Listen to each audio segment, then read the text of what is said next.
Imagine finding a body on a quiet beach, perfectly dressed, yet utterly devoid of identity. There is no wallet, no papers, not even a single tag on his clothes that could offer a clue. His pockets hold only a few mundane items, yet none provide any real answers. This is precisely what happened on an Australian beach in 1948, kickstarting one of the most perplexing cold cases in history.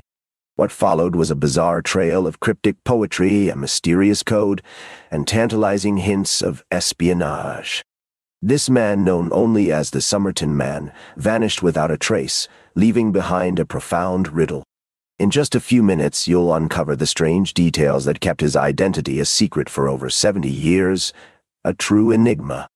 We'll explore the tantalizing facts of the case, leading up to the peculiar coded message discovered in a forgotten book. In a few minutes, you'll understand why this case remains so profoundly baffling and unsolved. The story begins on December 1st, 1948, at approximately 6:30 a.m., when two horse trainers found a man's body on Somerton Park Beach, just south of Adelaide, South Australia. The man was lying with his head resting on the seawall, legs crossed, in an almost peaceful pose. He was well dressed in a suit and tie, a rather unusual attire for sleeping on a beach. Yet, there were no signs of a struggle or any visible injuries. The local police were called to the scene, expecting a straightforward identification. However, the deceased carried no identification whatsoever. All labels had been meticulously removed from his clothing. This immediately raised the first unsettling question about his identity. One might assume a lack of identification simplifies things, yet here it only deepened the enigma, setting the stage for decades of speculation. His dental records yielded no matches, and fingerprints were equally unhelpful. Even his physical appearance, though unique, brought no recognition. Upon closer inspection, the man's pockets held a peculiar collection of everyday items, none of which offered any real clarity. He carried an unused second-class train ticket from Adelaide to Henley Beach, suggesting a planned journey that never occurred. There was also a bus ticket to North Glenelg, another Adelaide suburb. His cigarette situation was particularly odd. A half-empty packet of expensive Army Club brand cigarettes was found, but also a packet of cheaper Kenzita cigarettes, neatly rolled by hand. This suggested either a frugal habit or perhaps an intentional effort to confuse. It seems our man had a taste for variety, or perhaps a clever way of disguising his smoking habits, making a definitive identification harder. Beyond these, there was a box of Bryant and May matches and 2 combs, but no wallet, no cash, and no other personal effects.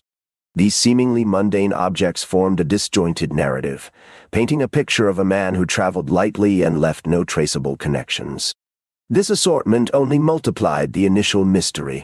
But these everyday items were just the beginning of a much stranger puzzle, one that truly started with a tiny piece of paper. But these everyday items were just the beginning of a much stranger puzzle, one that truly started with a tiny piece of paper. Months after the body's discovery, investigators made a critical, if baffling, find.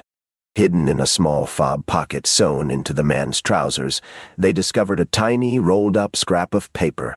On it were printed 2 words, Tamám Shud. The phrase is Persian. It translates to, "It is over," or "it is finished," adding an unsettling, poetic finality to the grim discovery. This scrap was later identified as having been torn from the final page of a very specific edition of the Rubaiyat of Omar Khayyam, a collection of 11th-century Persian poetry. A more poetic ending to one's life is hard to imagine, though hardly helpful for the police trying to solve a crime. The discovery of this phrase completely changed the direction of the investigation, shifting it from a simple identification case to a complex literary and potentially espionage-related mystery. Finding the exact book from which the page was torn became paramount, a crucial step in understanding the man's final message. This was no random paper. It was a deliberate, almost theatrical, final statement. The hunt for the source book eventually paid off. A local man came forward reporting that he had found a copy of the Rubaiyat on the back seat of his unlocked car around the same time the body was discovered. He had left it in his car near Glenelg Beach, not far from Somerton. This book, an uncommon New Zealand edition, was missing its final page. Its discovery was a monumental breakthrough. Inside the book, scrawled in faint pencil, were 5 lines of capital letters that appeared to be a coded message. This code, composed of seemingly random letters, has defied all attempts at deciphering it for decades. As if a body without an identity wasn't enough, the case now included an encrypted poem, possibly linking him to espionage. Experts from intelligence agencies were even consulted, but to no avail. The handwritten script included what looked like crossed-out letters suggesting multiple attempts or a complex cipher. This code became another layer of impenetrable mystery, adding to the intrigue of the Somerton Man. It whispered of secret organizations or clandestine activities.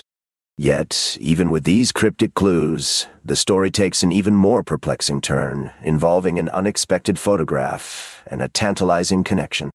Yet, even with these cryptic clues, the story takes an even more perplexing turn, involving an unexpected photograph and a tantalizing connection.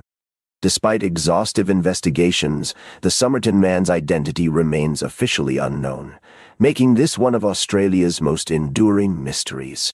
The lack of a clear cause of death has only fueled endless speculation. Initial autopsies suggested poisoning, but no definitive toxic substance was ever found, adding another perplexing layer.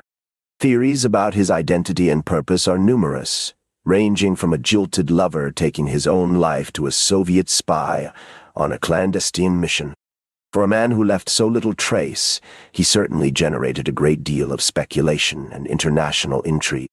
His teeth were notably healthy and well-maintained for the era, but provided no unique markers for identification. The circumstances suggest careful planning to conceal identity, making the Tamám Shud message feel like a deliberately orchestrated final act. The enduring fascination with the Somerton Man case lies in its perfect storm of unanswered questions. Every clue seems to lead to another dead end, leaving us with a man who walked into history, only to vanish into anonymity, leaving behind a profound and haunting silence. The Somerton Man case is more than just an unsolved mystery. It is a testament to the perplexing depths of human anonymity and the lingering power of secrets. It challenges our understanding of identity, purpose, and the ways in which a person can simply cease to exist, leaving only a cryptic whisper behind. The perfectly chosen phrase, the unbreakable code, the meticulously removed labels, all point to a life deliberately erased, a story forever unfinished. This haunting case continues to captivate, a cold ember of intrigue in the annals of true crime, proving that sometimes the most compelling stories are those without an ending. What do you think happened to the Somerton Man? Share your theories in the comments below. Consider exploring the true crime genre if you enjoy stories where the answers remain just out of reach.